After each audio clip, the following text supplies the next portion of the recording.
François Bon, 1925-2025, 100 ans tout rond, comment ne pas aller suivre ce document archéologique, ouais, j'appelle ça comme ça, si exceptionnel, s'agissant non pas seulement d'un homme, Howard Phillips Lovecraft, qui est comme Edgar Poe et quelques autres, des très grands, c'est incontestable de l'invention fantastique, mais le fait qu'il note dans son petit calepin au jour le jour une totalité de détails concernant sa vie quotidienne, comme sa vie intellectuelle, comme sa vie intérieure, trois strates totalement distinctes, petit carnet avec ses notations qui lui sert ensuite à rédiger de longues lettres, principalement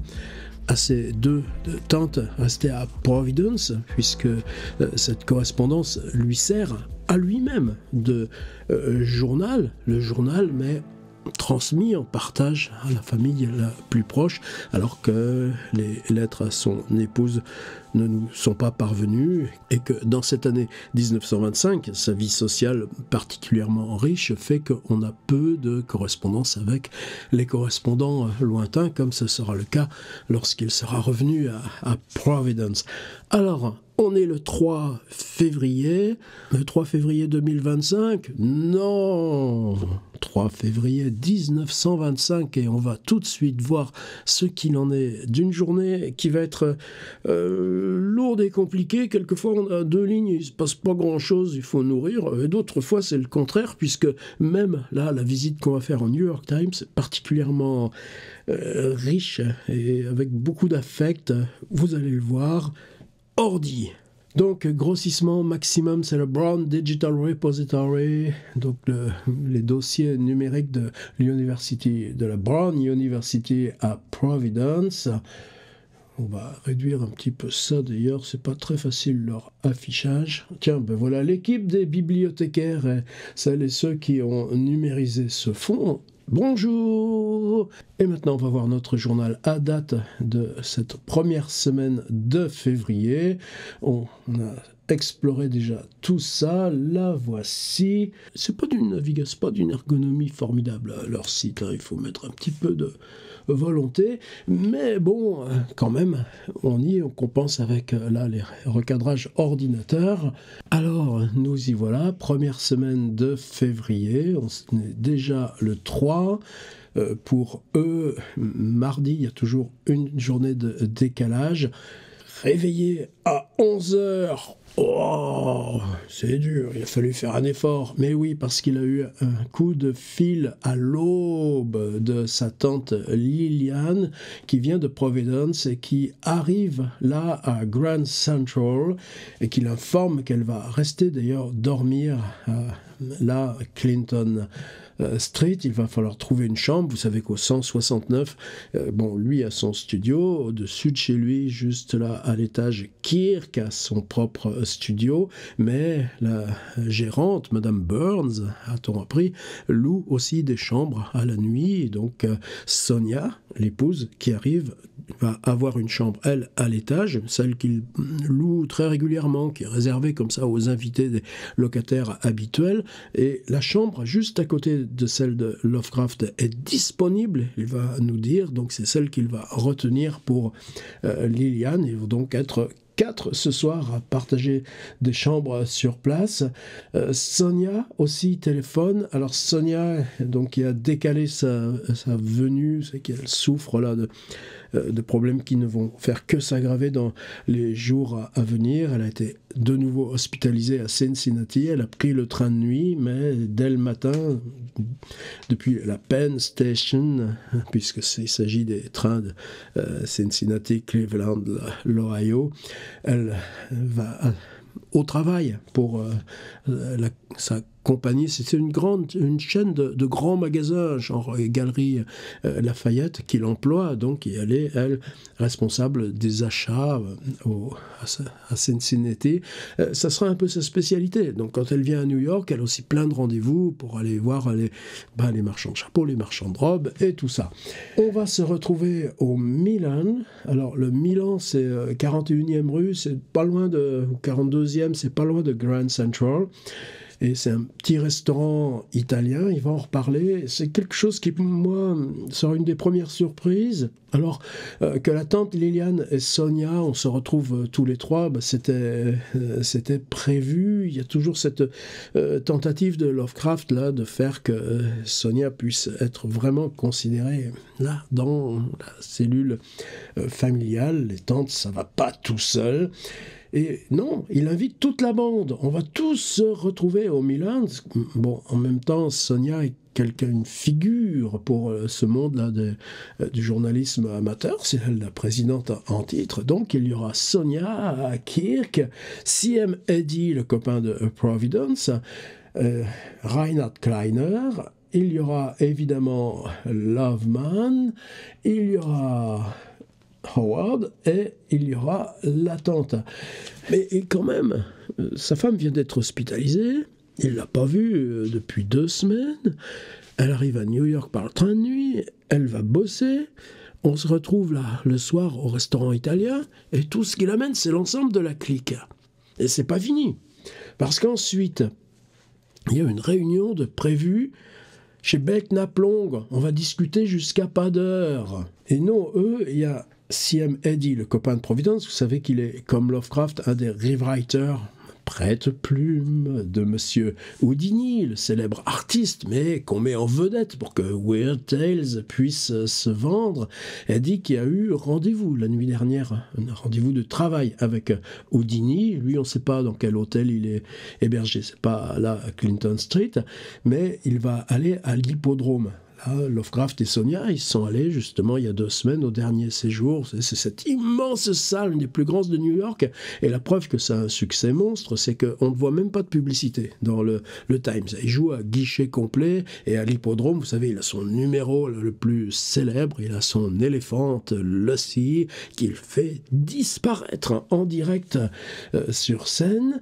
Et donc Sonia, Liliane et Howard accompagnent Eddy jusqu'à l'hippodrome. C'est-à-dire que c'est pas très loin, hein, c'est dans le quartier des théâtres, là, sur Broadway, Times Square et tout ça. On peut supposer que c'est aussi dans le souhait de montrer à Liliane cette prestigieuse salle de New York, là, illuminée le soir. Et puis, ensuite, là, il y aura cette remarque, Sonia, trop fatiguée pour qu'on aille chez Belknap Long à la réunion avec The Boys.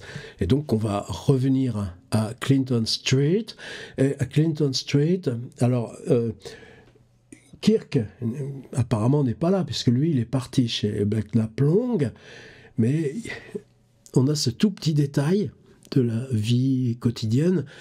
Lovecraft a un petit réchaud à alcool qui peut lui servir à faire des œufs durs à la maison ou simplement des boissons chaudes. Eh bien, il va prendre son sterno, on monte chez Kirk puisque c'est la chambre la plus proche de celle pour les invités où dormira Sonia. Et là, on va se faire un petit thé au citron parce que la pauvre, c'est pas la joie en santé.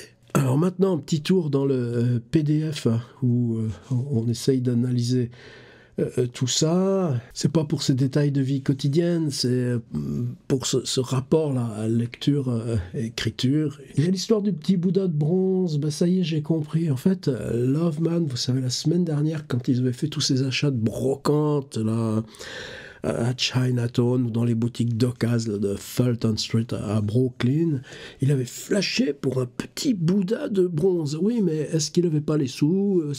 Donc il l'avait réservé, mais il n'était pas allé le chercher. Et hier, alors j'ai corrigé, vous verrez, il y a une deuxième version du PDF, une nouvelle version du PDF avec accès via le sommaire. Quand il le retrouve dans le métro, la surprise, c'est qu'il a son petit Bouddha en plein New York. Là, il se promène avec un Bouddha Bouddha dans les bras. C'est ça que Lovecraft voulait raconter à sa tante, et c'est pour ça qu'il l'avait noté. Et moi, je vous savez, dans la vidéo, j'ai dit « Ah zut, j'ai pas regardé ce détail, ça y est ».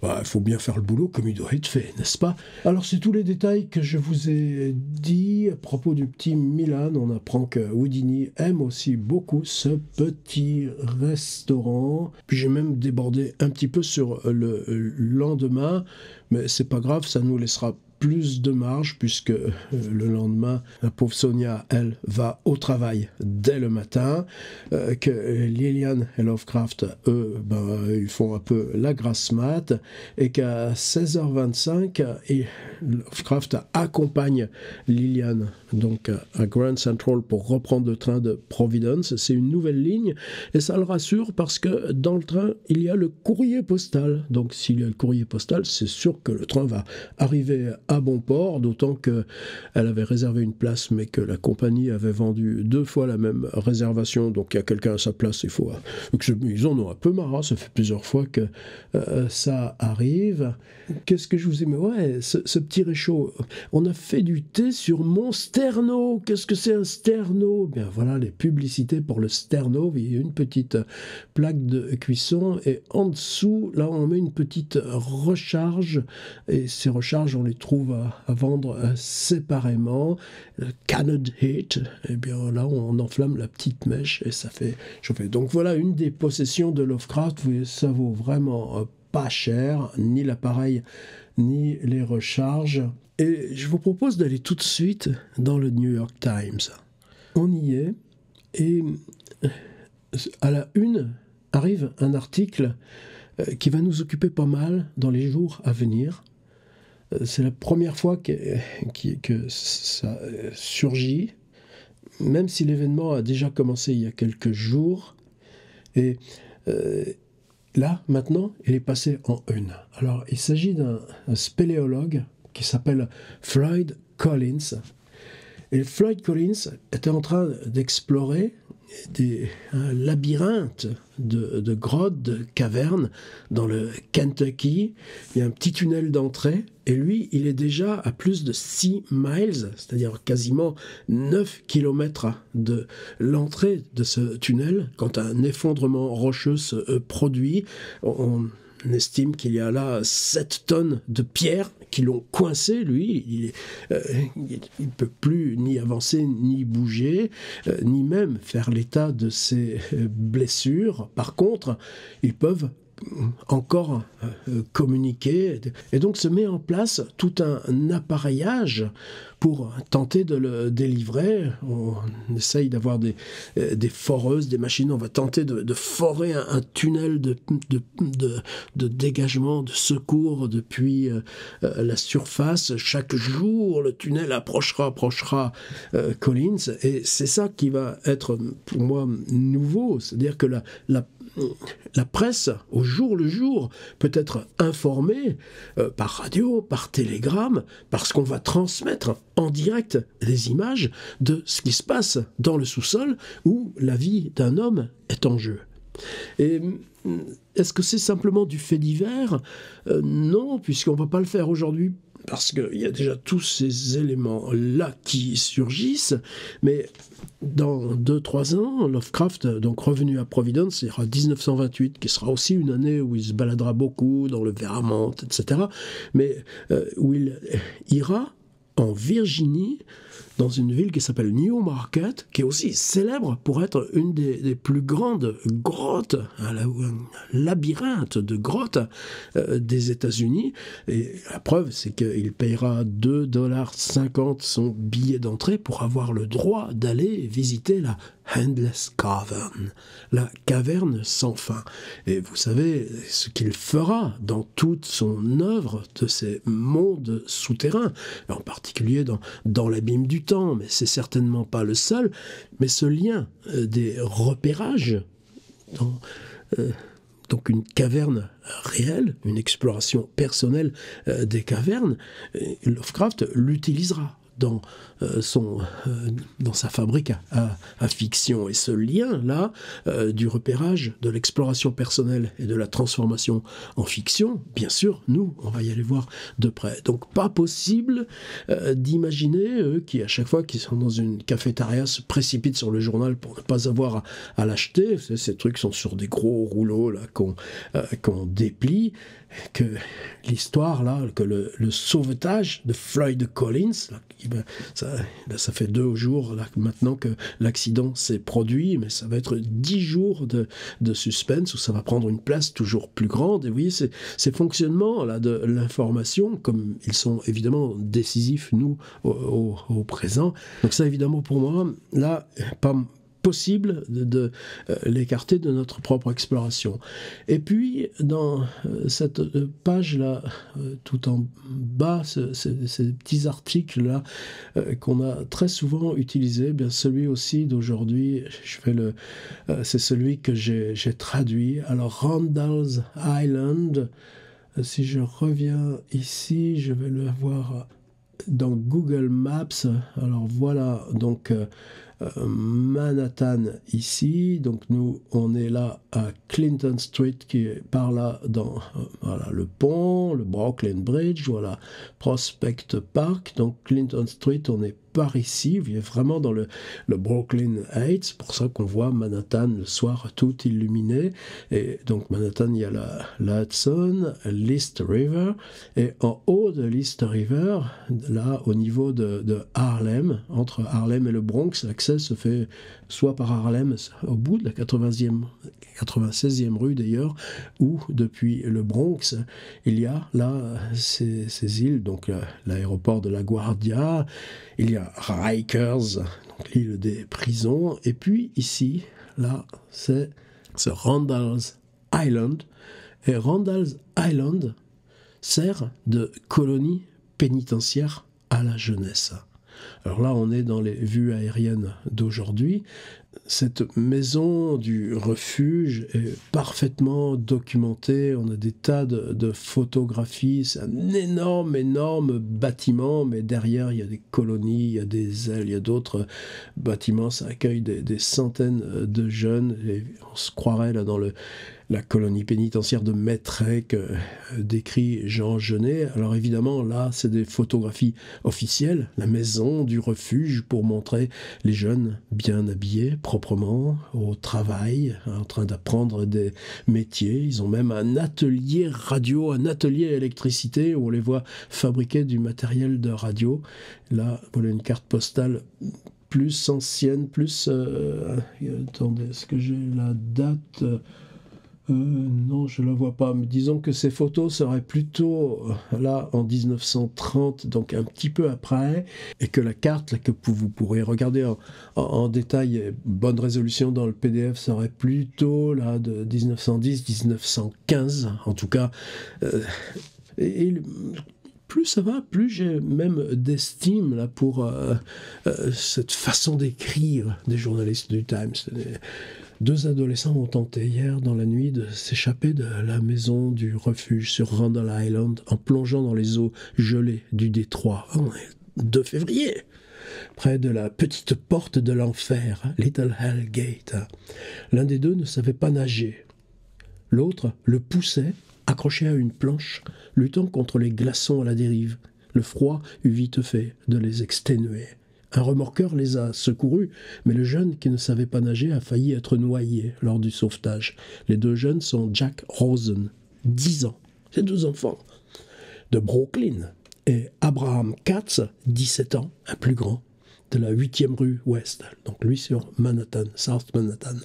Tous les 2 étaient enfermés parce que récidivistes. On ne nous dit pas de quoi. Katz s'était déjà échappé à la nage au même endroit au mois de juin dernier. Ouais, mais entre juin et février, c'est pas la même température de l'eau. Avait été repris 5 semaines plus tard. Surpris à fumer des cigarettes. Les 2 jeunes avaient été mis à l'isolement. Au début, Katz voulait dissuader Rosen de l'accompagner, puisque ne sachant pas nager. Mais le jeune garçon réussit cependant à le persuader. Durant l'heure de la promenade, les deux garçons étaient dans la cour, profitant d'une distraction du gardien. Ils rampèrent jusqu'au rivage. De l'autre côté des plaques de glace à la dérive, à quelques centaines de mètres, ils pouvaient apercevoir les lumières de Manhattan. La liberté. Récupérant une longue planche sur la plage, Katz fit s'y allonger, le petit gamin de 10 ans, et le lança dans le courant, le poussant en nageant derrière à travers les glaces. Personne ne s'aperçut de leur évasion. Pour les premiers 100 mètres, tout se passa bien. Les glaçons n'étaient pas si nombreux, mais au milieu du détroit, ils étaient beaucoup plus denses et bloquaient le passage de la planche, provoquaient des coupures aux mains des nageurs. Le froid était trop brutal. Les jeunes appelèrent au secours. Le capitaine Dan Russell, du remorqueur Crescent, les entendit, détourna sa route. Quand la proue de son bateau heurta la planche, Rosen fut projeté à l'eau. Il était près de se noyer quand l'équipage réussit à embarquer Katz et lui-même. Le remorqueur se dirigea vers les pontons de la 119e rue Est. Les deux jeunes furent remis aux policiers Cooley et Smith et conduits en ambulance à l'hôpital de la réception. En cours de route, les policiers leur fournirent les premiers secours, leur firent boire du café chaud. Ils ont ensuite été transférés à la prison de Bellevue, qui doit les renvoyer à Lille. Rosen est en condition sérieuse mais non critique. Il souffre de plusieurs coupures, contusions et des effets de la submersion. Katz, une fois réchauffé, a dit « Ça aurait été facile pour moi de m'en tirer, mais tu peux pas laisser un copain derrière. » Voilà, pour le 3 février, donc une journée complexe avec Sonia, grosse crise de santé, la vieille tante, le copain Eddie qui est encore là à New York, et ce fait divers qui émerge, Floyd Collins, d'une part pour le monde souterrain là, qui explose en plein jour, et ce monde souterrain fait partie de l'imaginaire de Howard Phillips Lovecraft, mais parce que dans ces nouveaux dispositifs d'information, avec les transmissions d'images en direct et les liaisons radio, ce fait divers, le sauvetage d'un homme, va occuper là toute l'Amérique en direct, et ça, c'est des choses où il s'agit vraiment d'archéologie de notre présent. À demain.